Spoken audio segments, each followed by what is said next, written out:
Baik, bismillahirrahmanirrahim. Assalamualaikum warahmatullahi wabarakatuh. Perkenalkan, nama saya Titin dengan NIM 1801010432. Prodi Pendidikan Guru Madrasah Ibtidaiyah kelas A angkatan 018. Nah, di sini saya akan menjelaskan beberapa poin, yaitu yang pertama, cara membuat RPP 1 lembar, yang kedua, kesulitan guru dalam membuat RPP, yang ketiga, cara penilaian guru terhadap peserta didik, dan yang keempat, kegiatan atau praktik mengajar.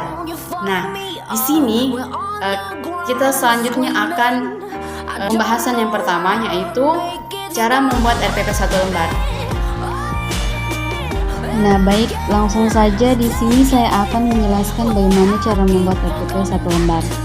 Langsung saja kita harus mengetik atau menuliskan di sini rencana pelaksanaan pembelajaran atau dalam kurung RPP. Nah, yang pertama wajib ada sub-sub 5 bagian. Yang pertama yaitu satuan pendidikan.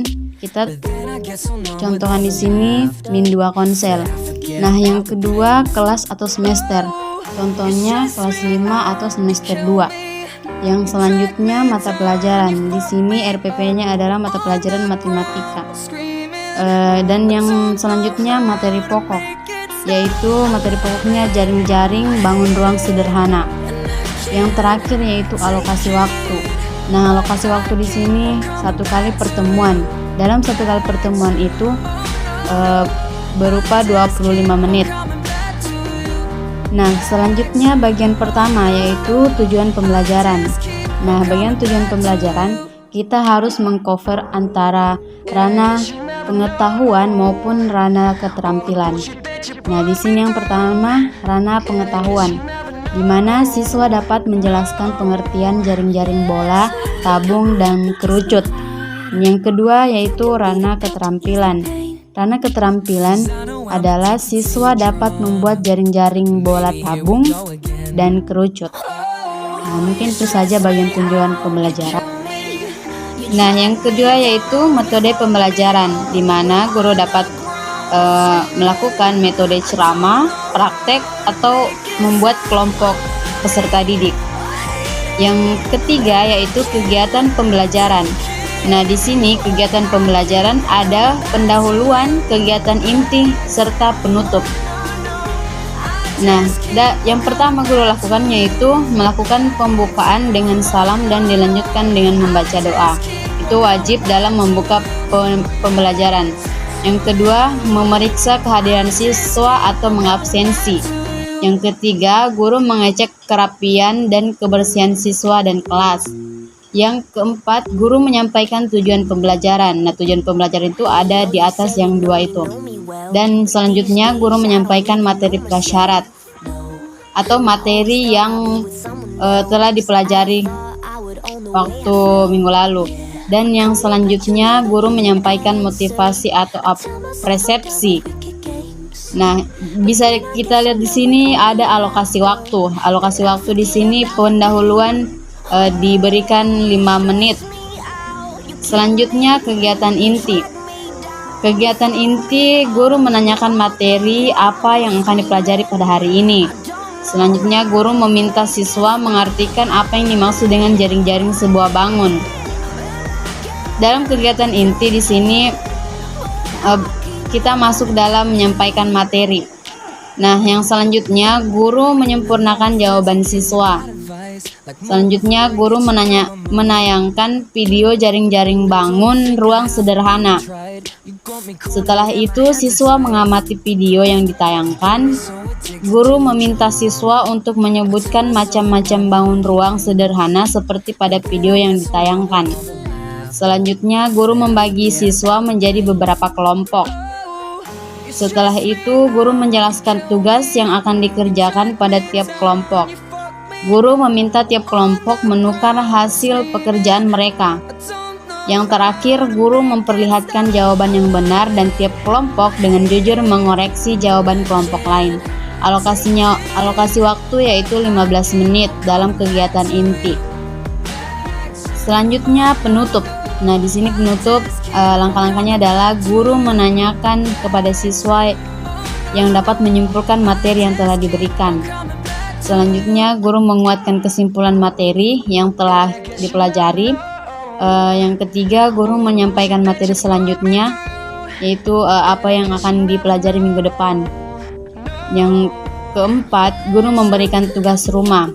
Dan yang terakhir adalah guru menutup pembelajaran dengan mengucapkan salam dan membaca doa. Alokasi waktunya adalah 5 menit.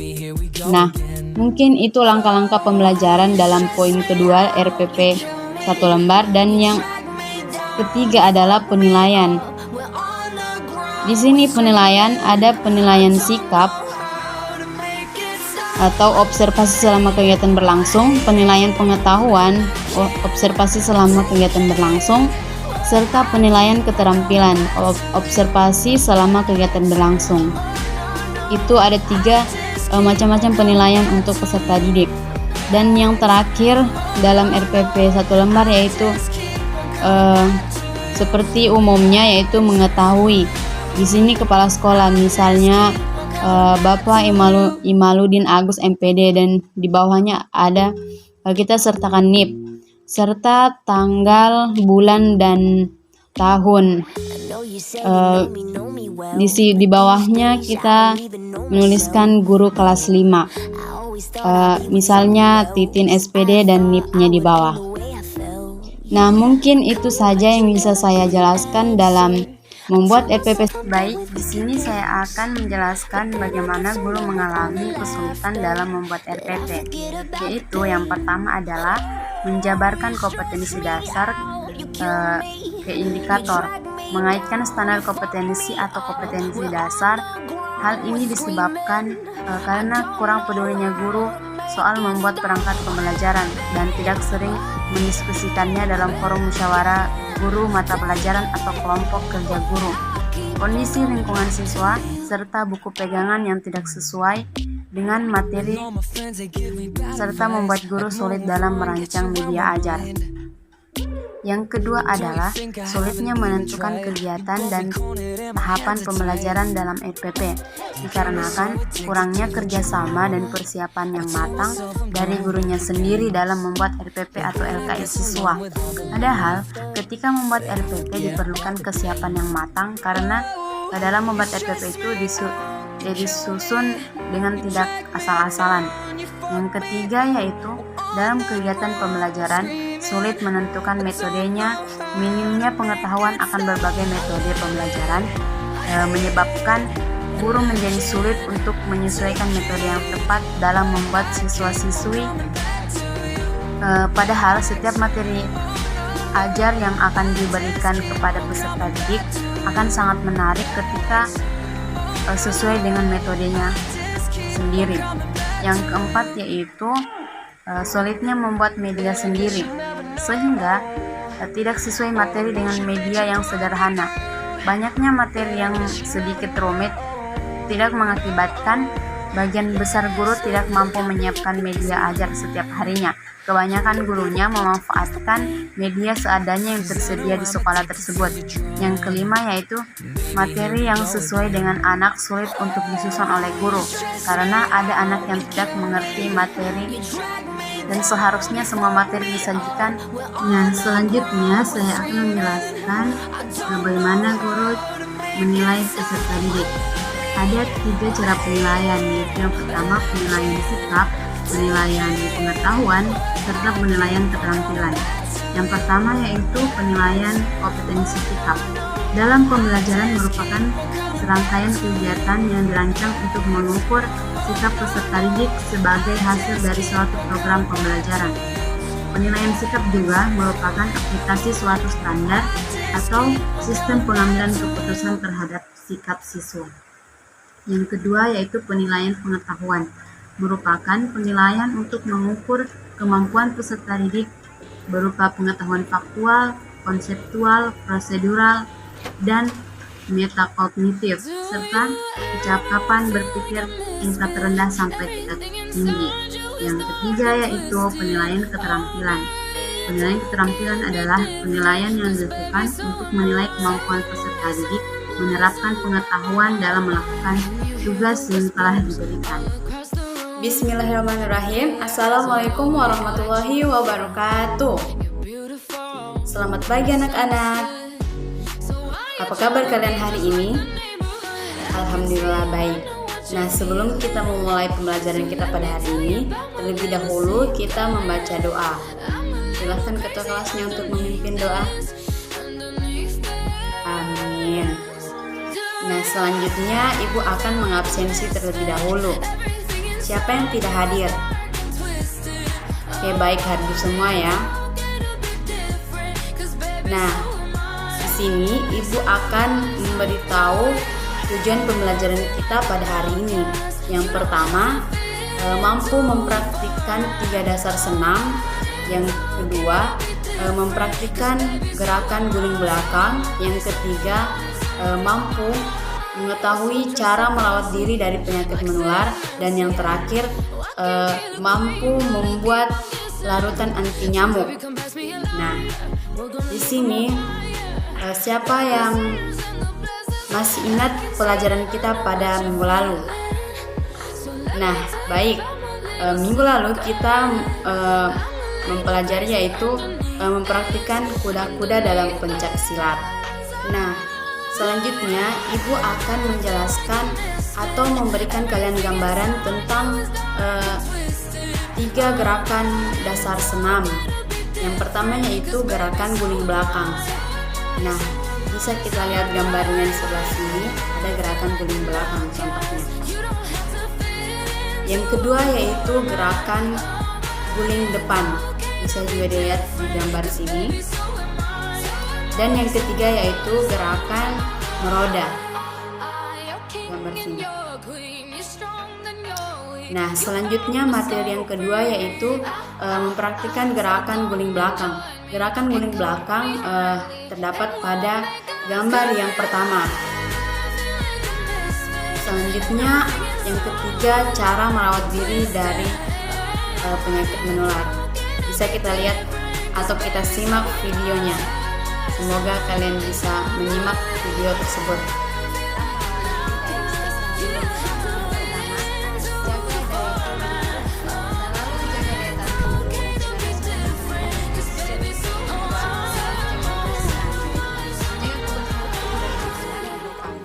Cara melindungi diri dari penyakit yang menular. Yang ketiga, cuci tangan. Biasakan mencuci tangan dengan sabun setiap beraktivitas. Yang keempat, tutup mulut dan hidung. Tutup mulut dan hidung dengan tisu setiap batuk dan bersin. Yang kelima yaitu mandi. Jaga kebersihan diri dengan mandi 2 kali sehari. Pastikan Anda mencuci semua bagian tubuh. Yang keenam, waspadai area wajah. Hindari menyentuh area wajah, terutama bagian hidung dan mulut dengan tangan kotor. Yang ketujuh, kontak dengan orang sakit. Sebisa mungkin hindari kontak dengan orang yang sedang sakit. Yang kedelapan, jaga barang pribadi.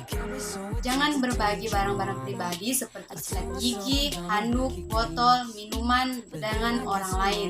9, yaitu kontak dengan hewan. Berhati-hatilah saat melakukan kontak dengan hewan, terutama hewan liar dan unggas. Yang ke-10 yaitu perhatikan benda yang sering disentuh. Bersihkan benda-benda yang sering disentuh tangan seperti telepon seluler, ganggang pintu, keyboard, dan lain-lain. Yang ke-11, berpergian. Hindari berpergian ke negara-negara yang sedang terjangkit wabah penyakit tertentu. Nah, mungkin itu saja macam-macam cara merawat diri dari penyakit menular. Itulah tadi video dari cara merawat diri dari penyakit menular. Nah, dari materi yang ketiga yaitu mempraktikkan 3 dasar senam dan gerakan guling belakang serta cara merawat diri dari penyakit, apakah anak-anak ada yang ingin bertanya? Nah, mungkin tidak ada ya. Oke, baik. Kita lanjut ke materi yang keempat yaitu membuat larutan anti nyamuk. Nah, di sini Ibu akan menayangkan video dalam membuat larutan anti nyamuk. Bahan dasar yang digunakan yaitu bawang putih.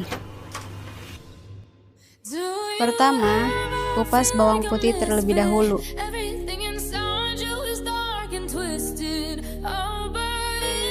Diketahui bahwa bawang putih memiliki bau yang kuat dan mengandung sulfur alami yang beracun.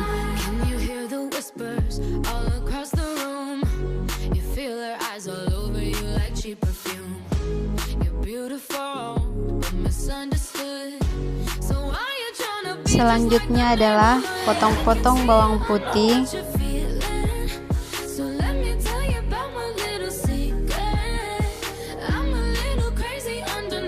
Setelah dipotong-potong, maka selanjutnya kita rebus terlebih dahulu. Masukkan air secukupnya ke dalam wadah. Selanjutnya, masukkan bawang putih ke dalam air tersebut. Tunggu sampai airnya mendidih.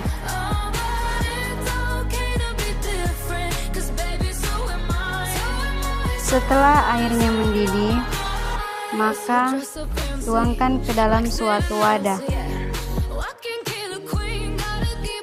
Dan kemudian dinginkan terlebih dahulu.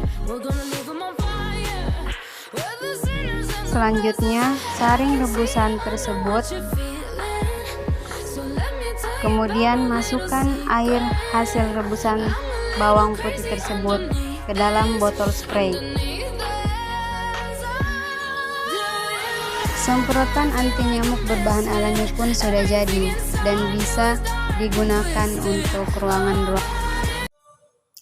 Nah, kalian sudah melihat video cara membuat larutan anti nyamuk. Selanjutnya, mungkin itu saja 4 materi yang bisa Ibu jelaskan. Dan adakah anak-anak yang bisa menyimpulkan materi kita pada hari ini? Oke, baik. Nah, materi kita pada hari ini yaitu mempraktikkan 3 dasar senam, yaitu guling belakang, guling depan, serta meroda. Yang kedua, gerakan guling belakang. Yang ketiga adalah merawat diri dari penyakit menular. Dan yang keempat, cara membuat larutan anti nyamuk. Nah, mungkin itu kesimpulan pembelajaran kita pada hari ini. Nah, Ibu akan memberikan tugas, yaitu tugasnya adalah kalian harus membuat video cara membuat larutan anti nyamuk dari bahan-bahan alami. Nah, itu tugas rumah kalian. Mungkin itu saja kegiatan pembelajaran kita pada hari ini. Silahkan ketua kelasnya untuk memimpin doa. Amin. Nah, sebelum kita keluar ke kelas, marilah Ibu akan memberitahukan tugas berikutnya yang akan kita pelajari, yaitu tentang permainan bola basket. Nah, di sini Ibu akan memberitahukan materi kita selanjutnya atau materi untuk minggu depan, yaitu permainan bola basket. Anak-anak bisa mencari tahu materi-materi tentang permainan bola basket. Kita akan masuk ke materi minggu depan. Nah, mungkin itu saja yang bisa Ibu sampaikan. Ibu akhiri dengan ucapan Assalamualaikum warahmatullahi wabarakatuh.